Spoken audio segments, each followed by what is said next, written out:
Okay, we're talking about chuck wagon chili or wild game chili.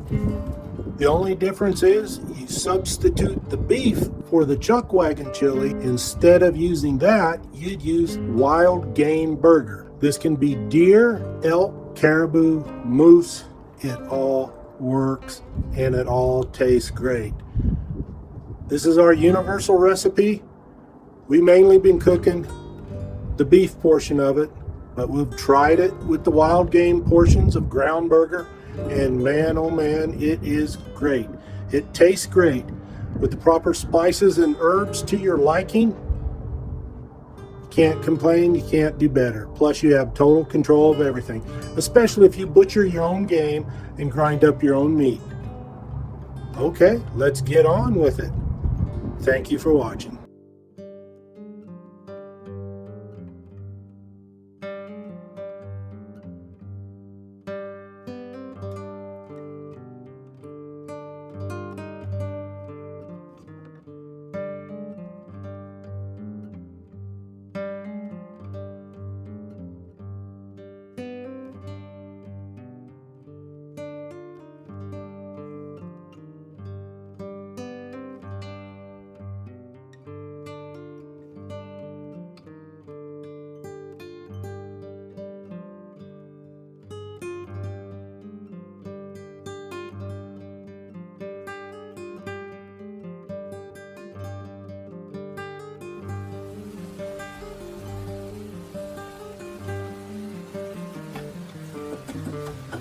What we're doing here is cooking up 3 pounds of 80-20 burger. You can have a higher concentration if you want, like maybe 90-10 or something like that. Just depends upon whatever you can get, whatever it is you want. And all the chopped up peppers and onions mixed in with this, and then we repeat this. We add another 3 pounds of burger and more chopped up peppers and onions. We have 4 cans of petty diced tomatoes and all the spices. We have to cook this up.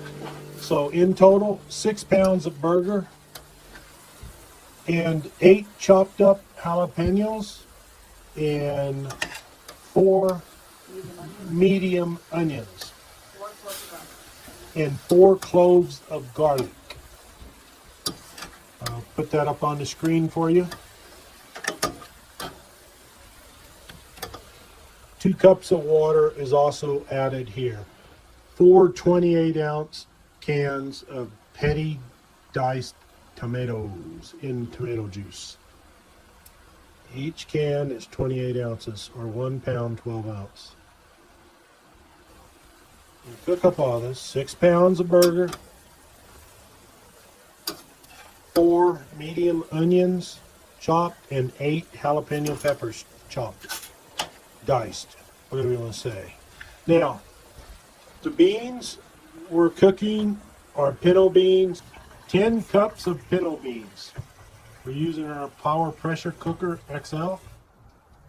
10 cups of beans that have soaked in water overnight. And then after all of this mixed together, we add a can of tomato paste. Okay, 1 tablespoonful of Tabasco sauce. Your choice of the Tabasco sauce that you enjoy. We like to use the classic. You mix that in there. Let that all simmer. And you let it simmer. Now here, we're still on the first batch of burger, onions, and peppers.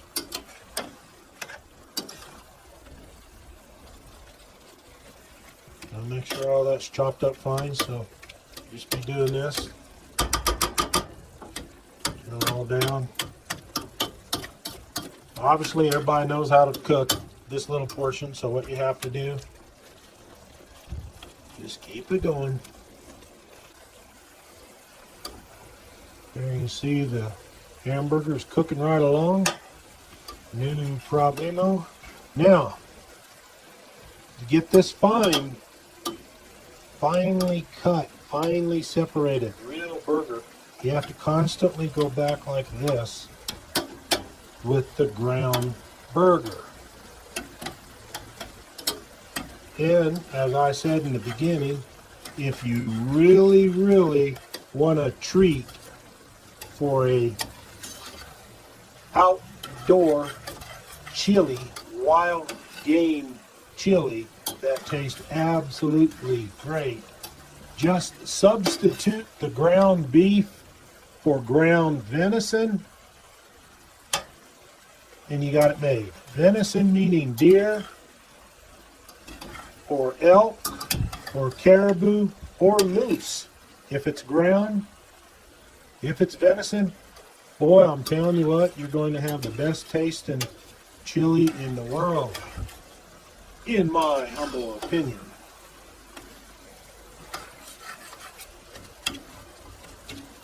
So just keep that up.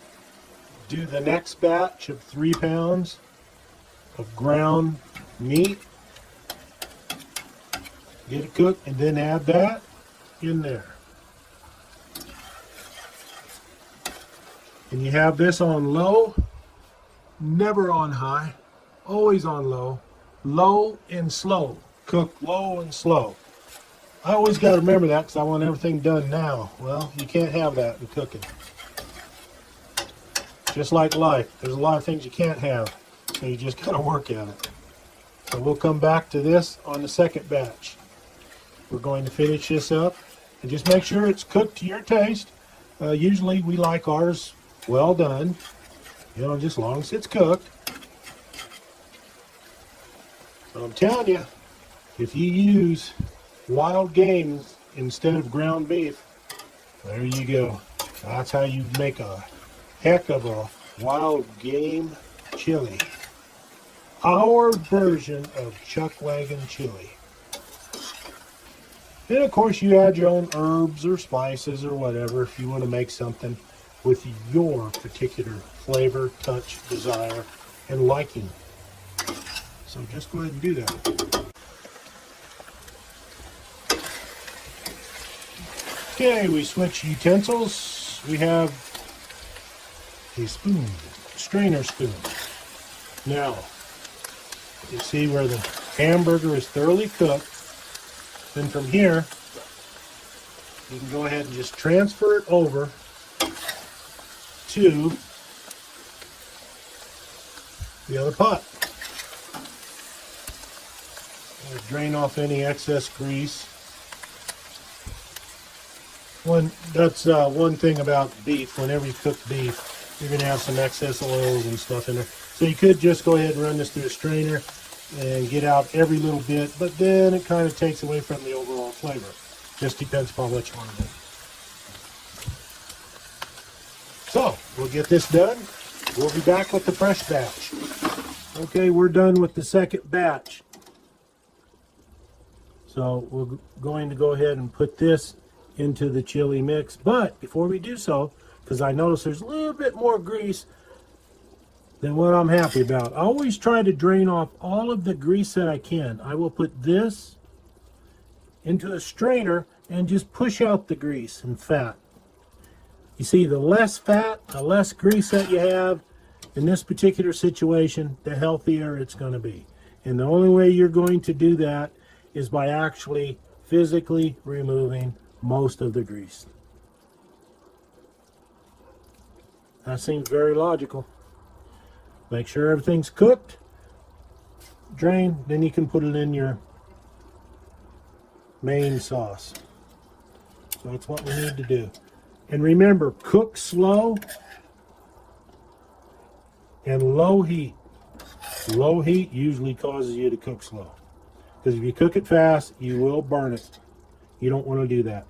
Once you get everything put together, get all your spices and herbs put in there that you want, just for you and your family, then you will be happy. You stop here for a minute. What you want to do is make sure everything's stirred in. Now, when we're done with this, it will feed approximately 10 people, 10 adults. Once you get everything put together, cook it for about 60 minutes slow simmer. And at the end of that time period, it will be ready to eat. You can see right now.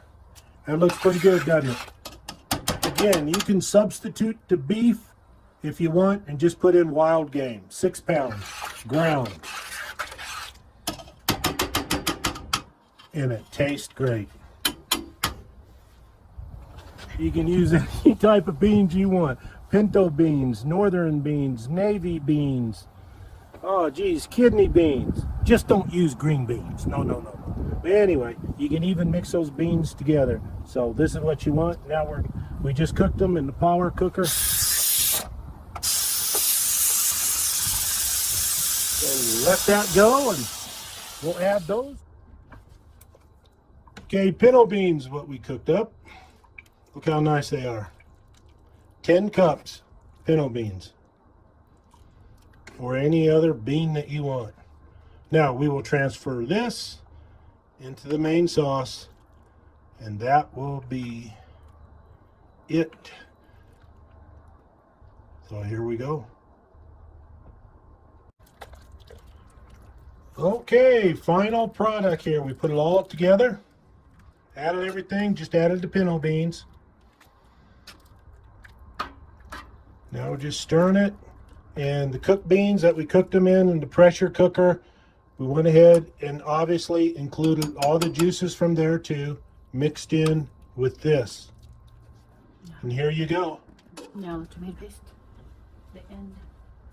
The end product right now. Now The very last thing we will add is the tomato paste. And then we mix it all up, let it cook for about an hour, slow simmer, and it will be ready to go. And it will be great. And again, you can add or subtract whatever you want. Make it your way, customize it for you. Okay, 12 ounces of tomato paste.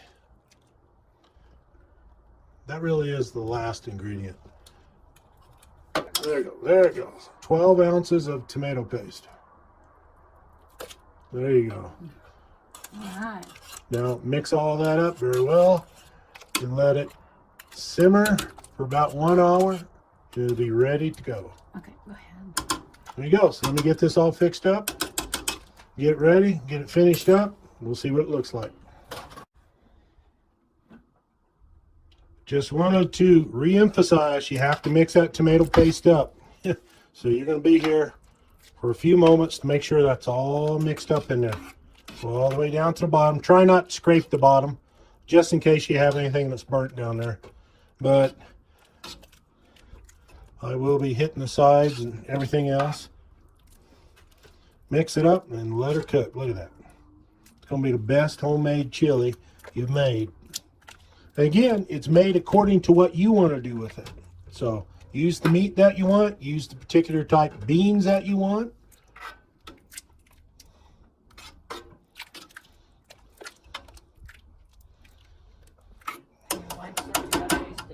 And my wife says I gotta taste it. So what now? Okay, it's been a while. Got it all mixed up. Now I gotta taste it. Clean spoon, don't worry, I'm not gonna put it back down in there again. Let me taste it. So, well, I tasted it. It's pretty good. It's all ready to go. So now it's been 1 hour. It's a clean spoon for my wife, obviously. She's not like me. I'm barbarian sometimes. It's good, huh? Yeah, it's pretty good. All right, our son is going to test our concoction, which is actually pretty famous since we did win the chili cook-off here many times. All righty. You like it? Okay, there you go. Thumbs up on that. Excellent. Okay, put the top on. Put her on low heat. And there you go. It's ready. Ready for company? Ready to eat? And you notice the size of that pot. That's a big pot. That will feed approximately 10 adults. Unless they're the size of Sasquatch, then I guess you better just go get a whole cow or something and divide it up among them, but that's beside the point. So anyway, we hope you enjoyed it, and believe me, it tastes good. Add your own touches, and that's what it's all about. It's customized for you. Wild game meat or good old USDA choice beef, ground meat. There you go. Thank you very much for watching.